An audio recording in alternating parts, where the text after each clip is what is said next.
Welcome to this evening's talk, ladies and gentlemen. As Gavin said, this is looking, with this being the 80th anniversary of the German air raids on Northern Ireland, we're doing a series on three key dates. There was one talk done on the 8th of April, and that is now available on the History of Ulster YouTube channel if you missed it. The headstone in the title slide commemorates 5 members of the Wilson family of Eastland Street, who died during the air raid of 15-16 April. I'll be including more details about that family later. This map showing the locations of the explosions across the greater Belfast area doesn't take in the explosions or the bombs in Newtownards, Bangor or Londonderry. But as we're talking about Belfast, essentially, I thought it was useful to show it. The map is available on that website, and you can filter into to pick out whether you want to look at the air raid over the 8th of April, the 15th, 16th, or for all the 2 air raids in May. It's not 100% correct because it's based on current map and current street names as opposed to the street names as they were in 1941. Dundonald Cemetery is out here, and I've identified that there's 104 fatalities from the various German air raids buried in this cemetery. 1 was a soldier and the remainder were civilians. 5 of the fatalities served with the air raid precautions. 1 was an auxiliary fireman and 1 was a volunteer with the St. John Ambulance Brigade. There may well be others who were ARP wardens or served with the St. John or the British Red Cross or other voluntary organisations, but my source of information for this is from the death notices that were placed. So you might get the St. John's Ambulance Brigade putting in a death notice to ask their members to attend the funeral of one of their volunteers. There are Blitz fatalities from all 4 segments of Belfast buried in Dundonald Cemetery, with 52 from wards in the County Antrim side of the city and 52 from wards on the County Down side. When I came across those figures, I was quite surprised because you'd expect people who died in North or West Belfast to be buried in either Belfast City Cemetery or Carnmoney Cemetery. You'd expect people from sort of the South Belfast area to be maybe buried in Knockbreda Cemetery, but it's strange to see such a high concentration of, and it's mainly North Belfast and Shankle Road people being buried in Dundonald Cemetery. There are 55 fatalities from the air raid of the 15th, 16th April buried in Dundonald Cemetery. The youngest fatality buried is James Beattie from 57 Tamar Street, who was 3 years old. The eldest was John Patience from 30 Westbourne Street, not far away from Tamar Street, who was 83 years old. 24 of the fatalities are under the age of 20 and 17 were over the age of 60. When I was preparing these details, these statistics, it struck me that the youngest was 3 years old and the oldest was 83 years old. So that means there was 80 years of a difference between them, and we're commemorating the 80th anniversary of the German air raids. 44 of the fatalities were female and 60 were male. 36 of the fatalities are named on memorials in the graveyard, but there's no memorial of any description at the plots for 15 of the fatalities. For 4 of the fatalities, there is some type of a memorial at the plot, but the name of the Blitz fatality is not included on the memorial.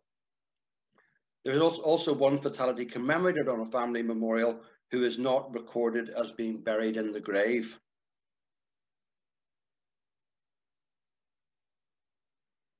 I'm going to start off with the only military fatality that's buried in Dundonald Cemetery from the air raids. At 11 p.m. on the night of 15th, 16th April, The Luftwaffe dropped high explosive bombs on Newtownards airfield, which resulted in the deaths of 13 soldiers from the 70th Battalion Royal Inniskilling Fusiliers. This was a home service battalion whose role was to defend the airfield at which 231 Squadron Royal Air Force was stationed at that time. Although this was designated as a young soldiers battalion, not all the fatalities were young soldiers. The youngest fatality was 16, but the oldest was 36. There were 7 fatalities under the age of 20, 4 fatalities between the ages of 24 and 28, and 2 fatalities over the age of 34.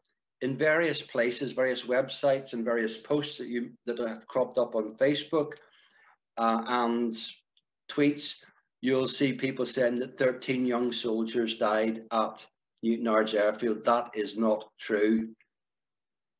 Although the bulk of the battalion would have been youngsters of 16, 17, 18 who were deemed not old enough to be sent to a theatre of war, the bulk of the non-commissioned officers would have been men who had already had army service, and the same would go with the officers.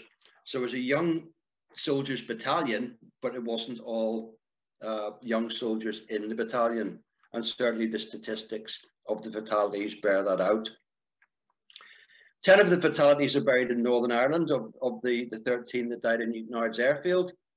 2 are buried in Great Britain, and 1 is commemorated on the Brookwood 1939-1945 memorial, as his burial location has not yet been identified. This memorial, the Brookwood Memorial, and there's one for the Great War as well, would normally contain the names of people who have been added on to the war fatalities list in more recent times. So as people like myself and others are doing research, you come up with a name, looks like he's a war fatality, but he's not on Commonwealth War Graves, and names are constantly being added on to this, the Commonwealth War Graves list of war fatalities. So whenever somebody identified that there was this 13th man, he was added on to the Commonwealth War Graves database, but because the person wasn't able to locate the burial, that hasn't been added.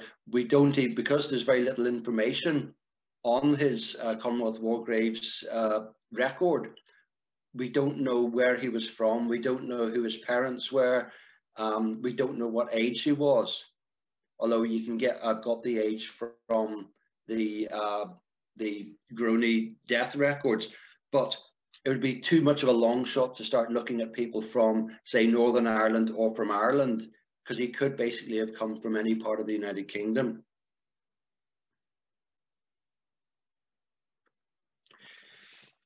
On 5th March 2012, Councillor Mervyn Oswald, who was Mayor of Ards Borough Council at that time, unveiled a granite memorial in the War Memorial Gardens in Newtownards to commemorate those that died in the bombing of the airfield.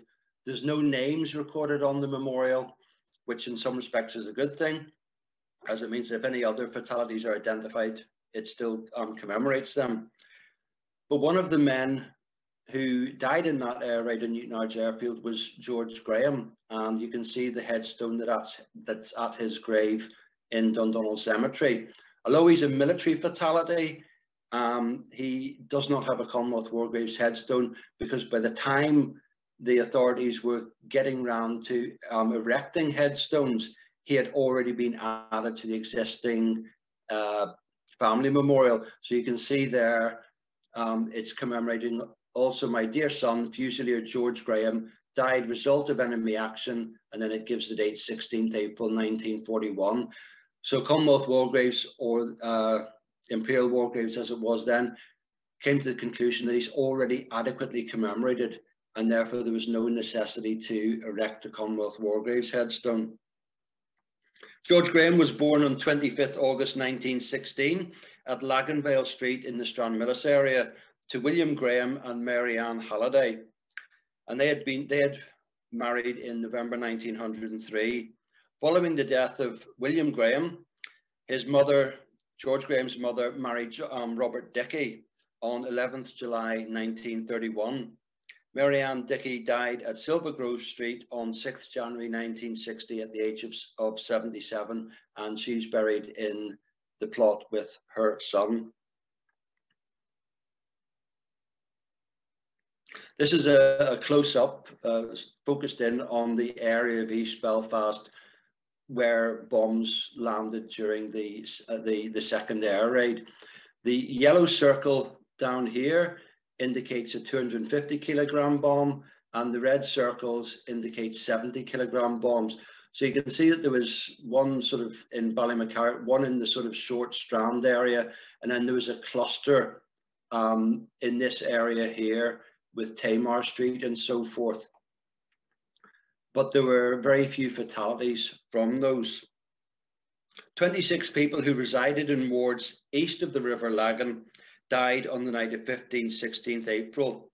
18 of the fatalities either lived in or died at Thorndyke Street. 7 of the fatalities are known to be buried in Dundonald Cemetery, and all of the ones buried in the cemetery either lived or died in Thorndyke Street. 8 of the fatalities are buried in Belfast City Cemetery. 1 is buried in Knock Burial Ground, and the final resting places of the others have not yet been identified. That's quite possibly because the remains that were gathered it wasn't possible to identify who they were. So it's quite possible that they would be buried in the reserve ground in either Belfast City Cemetery or Milltown Roman Catholic Cemetery. But at this stage, we can't say where they're buried. It may well be that they are buried in Dundonald, but there's nothing at the grave to indicate that they were a Blitz fatality.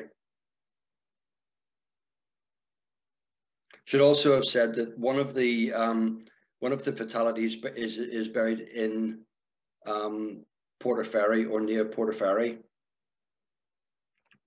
So the yellow circle, as I said, represents the largest explosion. It's the one which killed 18 people or resulted in the death of 18 people. And that was in Thorndyke Street. And this is one of the examples of where that Blitz maps is slightly out. As you can see on the historic map, Thorndyke Street ran from Templemore Avenue right the way through to here, right the way through to Templemore Street.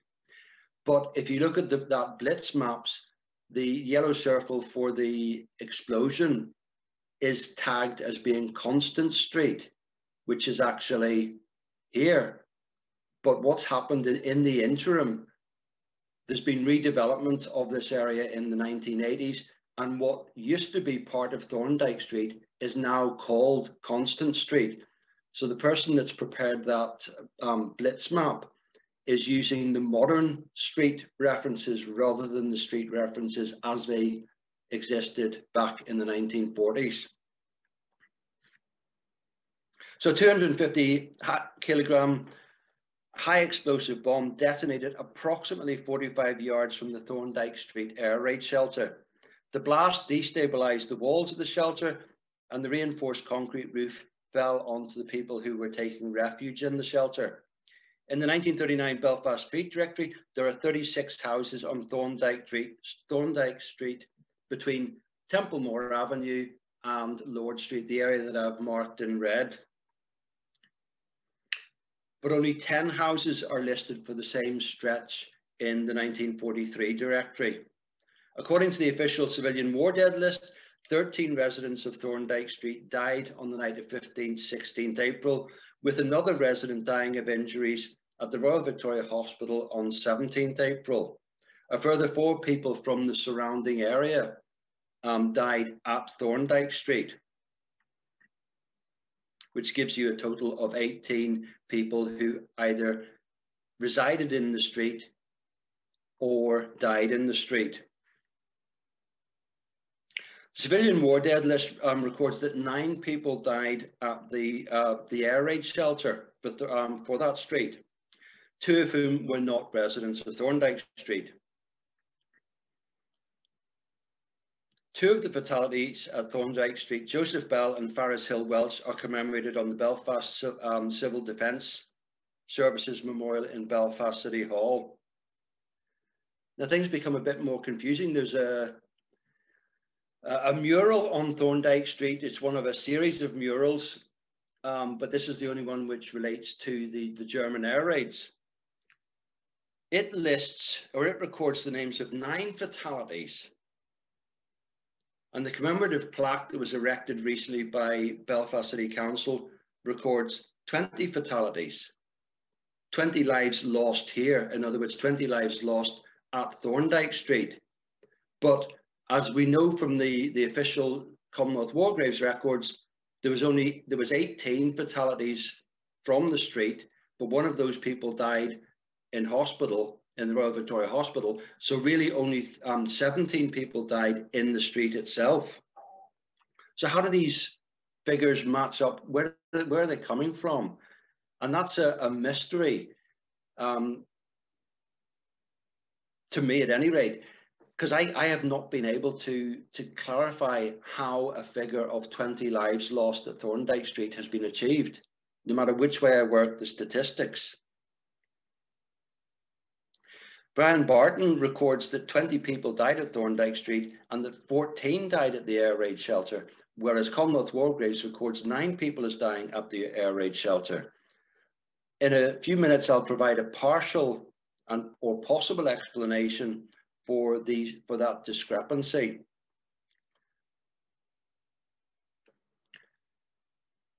A public notice published on 21st June listed the names and addresses of 58 people reported as missing after the air raids, for whom a mass coroner's inquiry was to be held.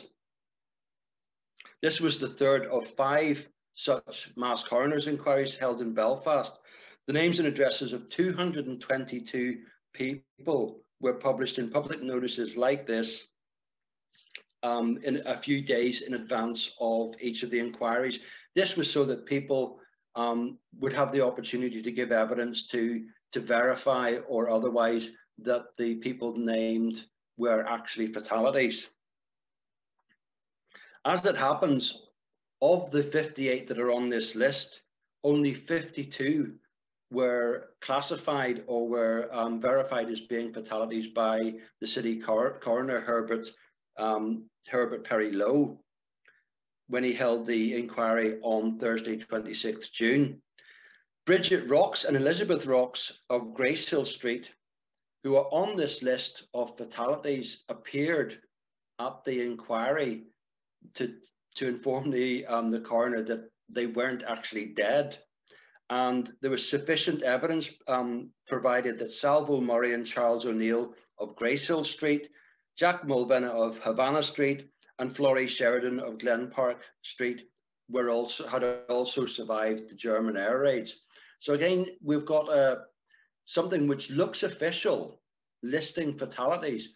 And if you just looked at that list on its own, you would end up with a figure which is incorrect.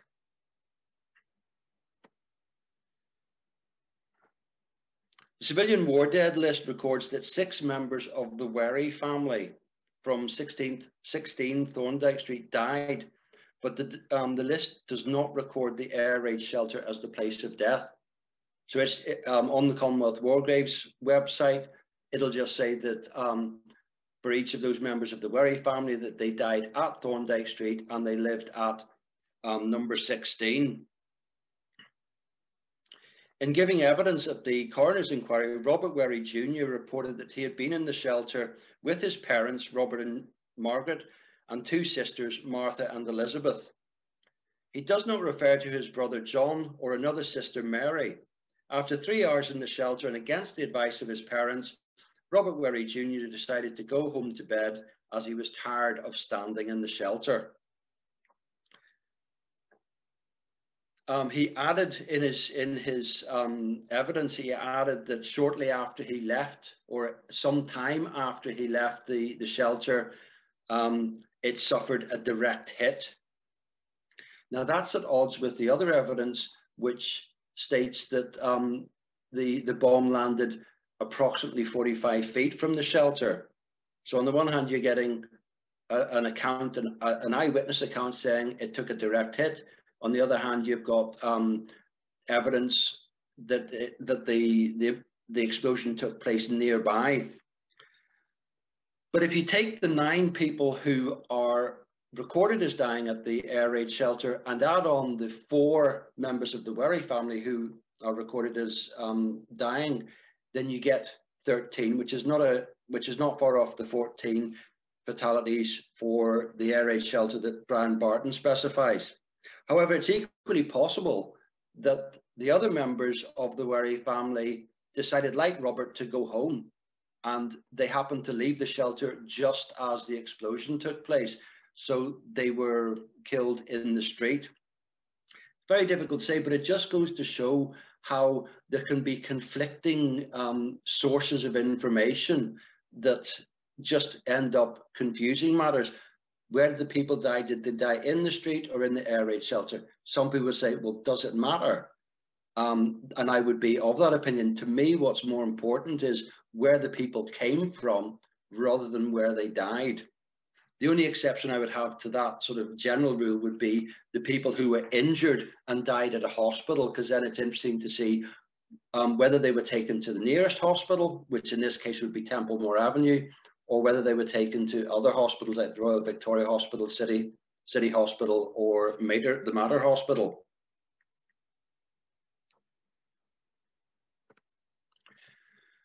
So I'm going to look at some of the fatalities from Thorndyke Street before moving on to looking at some of the other fatalities buried in Dundonald. 3 people who lived at number 8 Thorndyke Street died in the air raid shelter. In 1939, Miss M. Crotty was recorded as the householder for 8 Thorndyke Street. She was Mary Ann Crotty, and she was born on 30th March 1883 at Wolfe Street to William Crotty, who was a shipwright, and Elizabeth Downing. Her sister Matilda Violet was born at the same address on 3rd July 1890. And the family lived at 8 Thorndyke Street from at least 1910.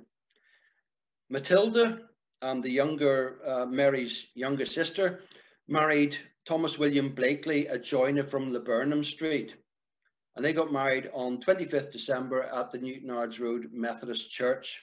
Thomas William Blakely was born on 18th September 1890 at Ashton Street to Thomas William Blakely, who was also a carpenter, and Agnes MacLean. Thomas William Blakely was 50 years old when he died, and he's buried in one of the graves in the double plot for the Crotty family, and he was buried there on the 21st of April 1941. It's not known where Mary Ann Crotty is buried. 4 other members of the Crotty family who died in 1911, 1923 and 1933 are buried in the adjacent grave in the plot. So it's quite probable that there was sufficient, there was enough of a body left for Mr. Blakely to be identified and to be buried, whereas there was possibly nothing left, crushed when the air raid shelter roof caved in. It's possible there was not enough left to be able to identify which of the bodies was Mary Ann Crotty. And that's one of the tragedies of the Belfast Blitz, is that in a lot of cases there were people who died but they were never identified. 222 people, missing people, were given coroner's inquiry, but we don't know, or they didn't know at the time, which bodies related to which people. And so you get a lot of people who are buried in the reserve ground at Belfast City Cemetery or Milltown Cemetery, and they're in unmarked coffins. Hamilton Irvine was a son of James Irvine and Elizabeth Hamilton, and the family lived at 14 Thorndyke Street. He was a patrol leader with 37th Group of Scouts and was 14 when he died in the air raid shelter in Thorndyke Street. His funeral took place from his grandparents' house in Willowfield Parade on 19th April 1941, and that's because his house the family home had been destroyed in the German air raid when the explosion took place. Not included in this picture, but there's a small plaque on the plot which was placed by his brother's scouts. But I only noticed that earlier on in the week when I was preparing for the tour. 3 members of the McClements family who lived at 13 Thorndyke Street died in the air raid shelter and were buried in Dundonald on 19th April 1941.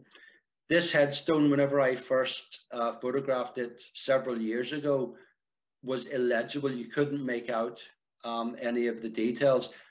2 or 3 years back, the family restored the headstone, and now all the details are crystal clear. And you can see the reference there, killed by enemy action.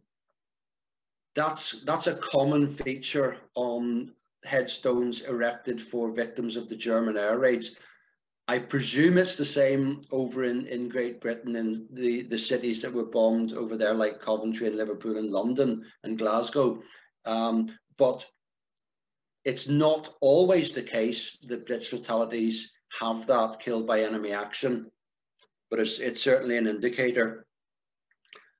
So who are the McClements family? Well, Hamilton Gilmore McClements was born on 23rd September 1888 at Ballyminster near Newtonards. And his parents were William McClements and Martha Gilmore, from whom he got his second forename. The family was living at Nevis Avenue in Belfast between 1901 and 1919.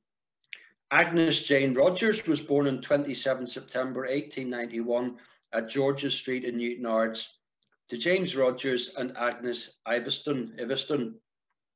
Hamilton and Agnes were married on the 18th of April 1912 at the parsonage of Port Arthur Baptist Church in Thunder Bay, Ontario. And I've just noticed that they died just a couple of days before one of their wedding anniversaries. In the 1932 Belfast Street Directory, Hamilton McClements is recorded as a driver, and he's recorded as the householder at 13 Thorndyke Street. So they were living at Thorndyke Street from round about 1932.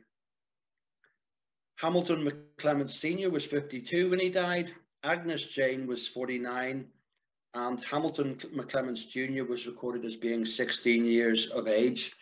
As the birth records from after 1921 and after have not yet been released under the 100-year rule, I can't identify the exact birth details for Hamilton McClements Jr. And indeed, that would be the case for many of the other children under the age of, say, 20 who died during the German air raids. Another headstone not far away, which has also been cleaned up, is the Murray headstone. William Murray, who died at the Thorndyke Street air raid shelter, lived at 13 Cherryville Street off the Woodstock Road, which was not that far away. He was born on 23rd May 1910 at Witham Street to Charles James Murray and Isabella Cunningham, who later lived at Pembroke Street in the village area in the County Antrim side of Belfast. He married Irene Florence McClements, a daughter of Hamilton and Agnes, on 25th December 1937 at St. Clement's Church of Ireland on the corner of Templemore Avenue and Paxton Street. In the 1939 Belfast Street Directory, William Murray is recorded as being a shop assistant, and he was 30 years old when he died. Death notices were placed by the Hartford Masonic Lodge number 54 and the Drew Loyal Orange Lodge number 684 and the Bethlehem Royal Black Preceptory number 120. The only other burial in this plot is his daughter-in-law Mariana Murray, who died in 2003. Helen Murray, who died in 2009, is named on the memorial but is not buried in the plot. The last fatality from Thorndyke Street that I'm going to be talking about was 16-year-old Faris Hill Welch, who is an ARP messenger at ARP post number 419, and he was buried in his maternal grandparents' plot on the 19th of April 1941. He's commemorated on the mural in Thorndike Street and on the Belfast Civil Defence Services Memorial in Belfast City Hall. But as you can see, there's no memorial or marker at his grave. He was a son of Farris Hill Welch, who was a bus conductor, and Agnes Alexander, and the family lived at 28 Paxton Street. Farris Hill Welch Sr. was a member of the 5th Avenel Battalion, East Belfast Regiment, Ulster Volunteer Force before the Great War. He subsequently enlisted with the 8th Battalion Royal Irish Rifles and was serving with the Royal Engineers when he was awarded the Military Medal in March 1918. As he was awarded the medal, as the award was published in March 1918, that would indicate that he probably carried out the action for which he was awarded the medal in late 1917. So it could have been at the tail end of the Third Battle of Ypres, or it could have been in the Cambrai operations in which the Ulster Division was involved, which was November-December 1917. He was transferred to the Class Z Army Reserve on the 20th of April 1919. So those are the ones that I'm covering this evening from sort of the east part of the city. Moving across to West Belfast, 28 residents of Percy Street died during or as a result of the air raids of 15th, 16th April, one dying at the Royal Victoria Hospital. 37 people are recorded as dying in Percy Street, 8 of whom are recorded as dying at the air raid shelter when it collapsed. A further 3 people who lived in nearby streets but were injured at Percy Street died in the Royal Victoria Hospital. So again, we've got a plaque which says up to 40 lives lost here, which technically is true, but it would be more accurate to say 37 lives were lost here. So again, I don't know how the figure of 30 has come up, but it's possible that it includes the 3 people who were injured at Percy Street and died at hospital. 6 members of the McGee family of 12 Percy Street died in the air raid and were buried in Dundonald Cemetery on 22nd April 1941.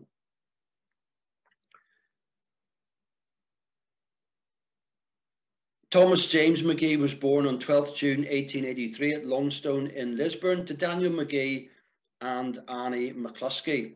He was 57 years old when he died. His wife, Mariana Carruth, was born on 24th January 1884 at Albany Street, which is off Agnes Street in the Shankill area, to William Carruth and Annie Glass. She was 56 when she died. Thomas McGee was living at Coolbeg Street in South Belfast when he married Mariana Carruth of Silvio Street on the 2nd of April 1940 at St. Mary's Church of Ireland on the Crumlin Road. In 1911, they were living at Penrith Street with 3 daughters under the age of 6. They had a further 4 daughters and 1 son between 1911 and 1920. And at least 2 children, Daniel and Reginald, were born after 1921. The family was living at Brussels Street from 1913 until at least 1924 and had moved to Percy Street by 1932. Mariana McGee, who was 32 when she died, was born on 20th November 1908 at Silvio Street. Thomasina McGee, who was 31 when she died, was born on 2nd March 1910 at Penrith Street. Jane McGee, 22 when she died, was born on 21st March 1919 at Brussels Street. Daniel McGee was 18 years old when he died. And as I mentioned before, because the birth records from the 1920s aren't yet released, we can't identify exactly when he was born. In the 1943 Belfast Street Directory, 8 to 18 Percy Street was recorded as being vacant ground.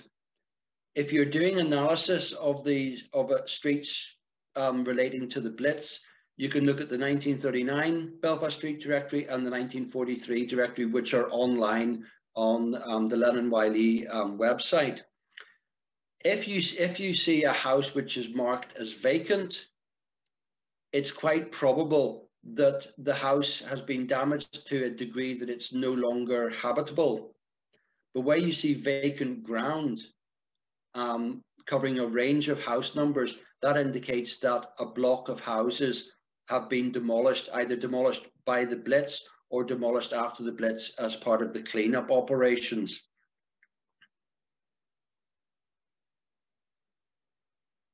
The only other burial in this plot, recorded for this plot, is Mrs. Catherine Watson, who is a daughter of Thomas and Mary McGee and the wife of Walter Watson. She died at the Estuary View Rest Home in New Zealand on 31st December 1999 and was buried in Dundonald Cemetery on 19th January 2000. Eastland Street is not that far from Percy Street, and 26 people from this street, which is off Coupar Street in the Shankill area, died as a result of the air raids of 15th, 16th April. 8 people from 2 adjacent dwellings are buried in Dundonald Cemetery. In the 1943 Belfast Street Directory, houses 57, 59, 61, 93 and 95 are recorded as being vacant plots. So in other words, those houses had to be demolished. Coming back to the title slide image of a headstone, which I recently scrubbed down because a month ago you wouldn't have been able to read the inscription. 5 members of the Wilson family lived at 55 Eastland Street, and they were buried on the 20th of April 1941. Alexander Wilson was born on 12th October 1873 at Shinoakstown near Muckamore to William Wilson and Ellen Patterson. He was 68 when he died. Sarah Ash was born on 6th January 1882 at Ballyrobin near Killade to John Ash and Ellen Beattie. She was 59 when she died. Alexander was recorded as being a mill worker and living at Dunadry when he married Sarah from Clady, not far away from Dunadry, on 7th February 1902 at First Antrim Presbyterian Church. Their children who died in the air raids were Ellen Wilson, who was born on 2nd April 1904 at Doak Grange, and she was 37 when she died. William Wilson was born on 25th May 1905 at Ballylinta near Acadua in County Londonderry, and he was 35 years old when he died. In 1911, the Wilson family was recorded as living at Crosby Street in the Woodvale area, and Alexander was now employed as a labourer at one of Belfast's shipyards. When Euphemia Wilson was born on 14th March 1919 at 55 Eastland Street, Alexander's occupation was recorded as machine man, which could be an occupation in the shipyard, or it could be an occupation in one of the engineering works like Mackey's or Sirocco Works, or it could be in a mill. It's a very vague term, but it's a man who maintained machines. Euphemia was 22 years old when she died. So again, there's nothing, you can see just at the very bottom of the headstone there, killed in air raid 16th April 1941. And you can see that this is one of the headstones where there's lead lettering that's been hammered into the headstone. And you can see where some of the letters have fallen off over the years.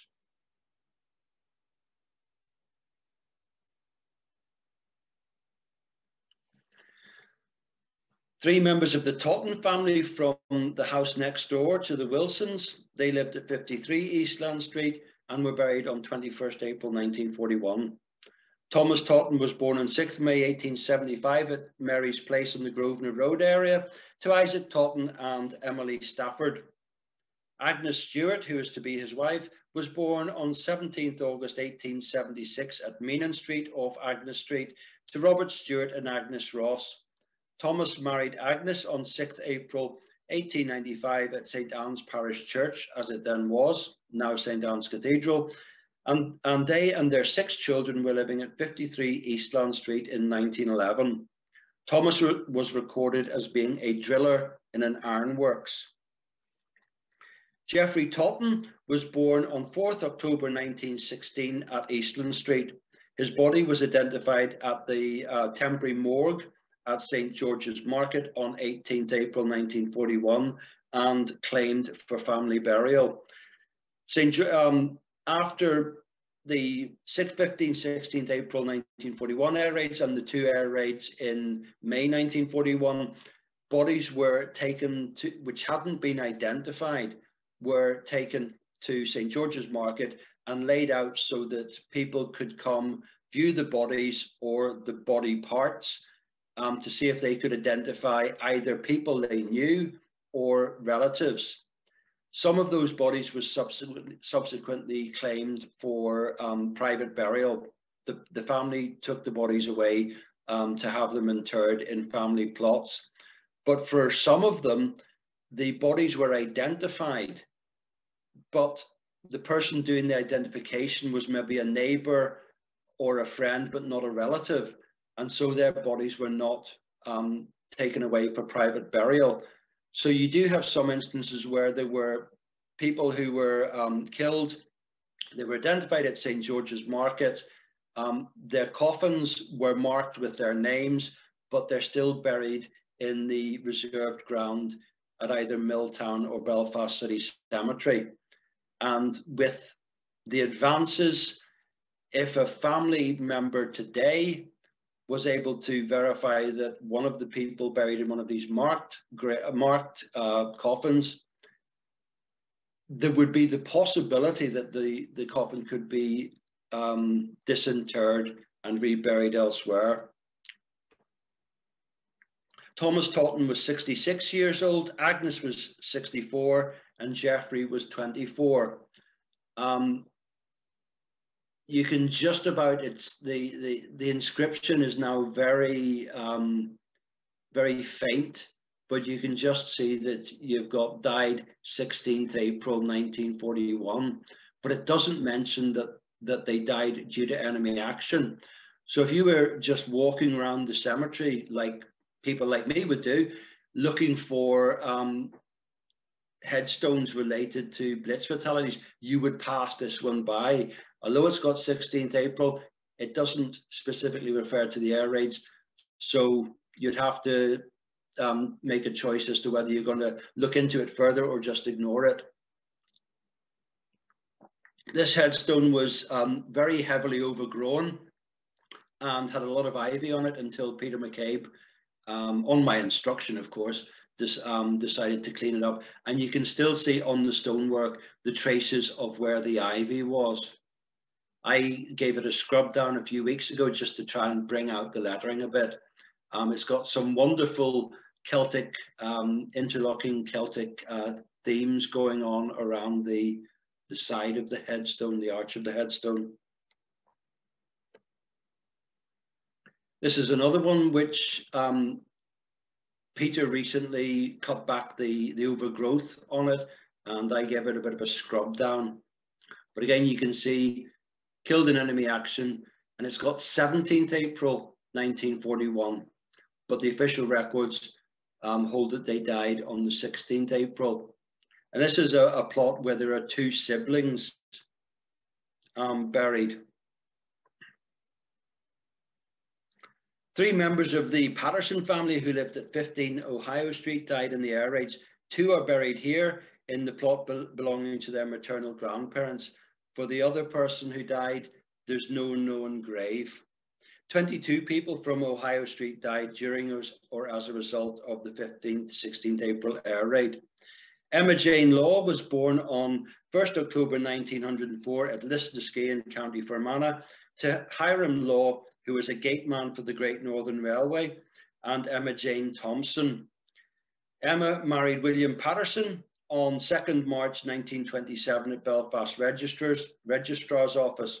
Emma Jane Patterson was 33 years old when she died, and either her body was never recovered, or if the body was recovered, she was not identified, possibly due to injuries to the body. It's possible she's buried in the reserve ground at Belfast City Cemetery, but if she is, she's not in one of the marked coffins that I referred to earlier.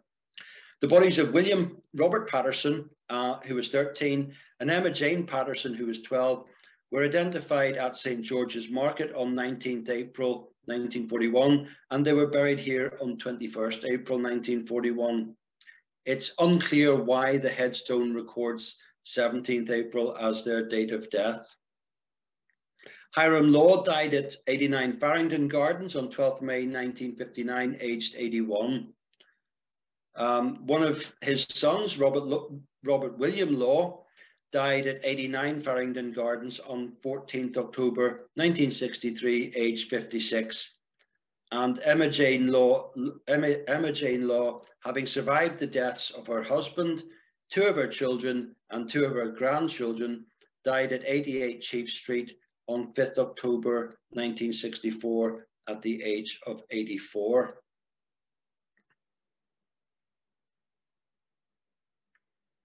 Five people residing at number 20 Evelyn Gardens died.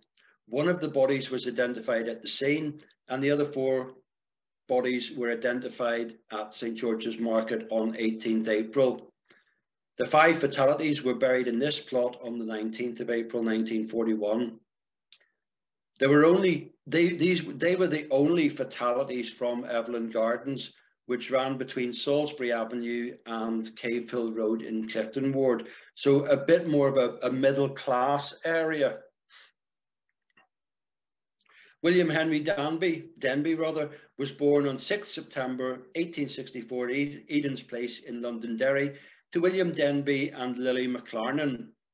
Harriet Macready Skelly was born on 21st July 1868 on the Shankill Road to Francis Skelly and Annie Tinsley. William Denby was a blacksmith when he married Harriet Macready Skelly on 9th June 1891 at Fort William Park Presbyterian Church. One of their children, Isabella Skelly Denby, was born on 6th June 1900 at Cave Hill Road, and another, Dorothy Ethel Denby, was born on 11th November 1904 at Marsden Gardens. In 1911, William, Harriet, and their 7 children, 5 daughters and 2 sons, were already living at 20 Evelyn Gardens. At this stage, William Henry Denby was recorded as being a master motor and carriage builder. William Henry Denby was 76 years old when he died. Harriet was 72, Isabella was 40, and Dorothy was 36. There's another member of the family who you can see just down here, and their granddaughter, Dorothy Kathleen Burdett, was a 12-year-old daughter of William Harvey Burdett and Anna Skelly Denby, who lived at 17 Alexandra Drive in Liverpool. She was probably sent back to Belfast to live with her maternal grandparents, as it was thought that Belfast was beyond the range of the German bombers. And there are other instances of people who died in Belfast, but where the parents' address is recorded as being in Liverpool or Glasgow or other parts of Great Britain. And again, you can see at the bottom there, who died 16th April 1941. But again, there's no reference to them being victims of enemy action. But if you see a grave with 16th April 1941 or 5th May 1941 or 6th May 1941, and there are several people recorded as dying on that date, then it's fair to assume that they all died in the German air raids. And of course, then you can check that against the Commonwealth War Graves records. And that, ladies and gentlemen, brings this talk this evening to an end.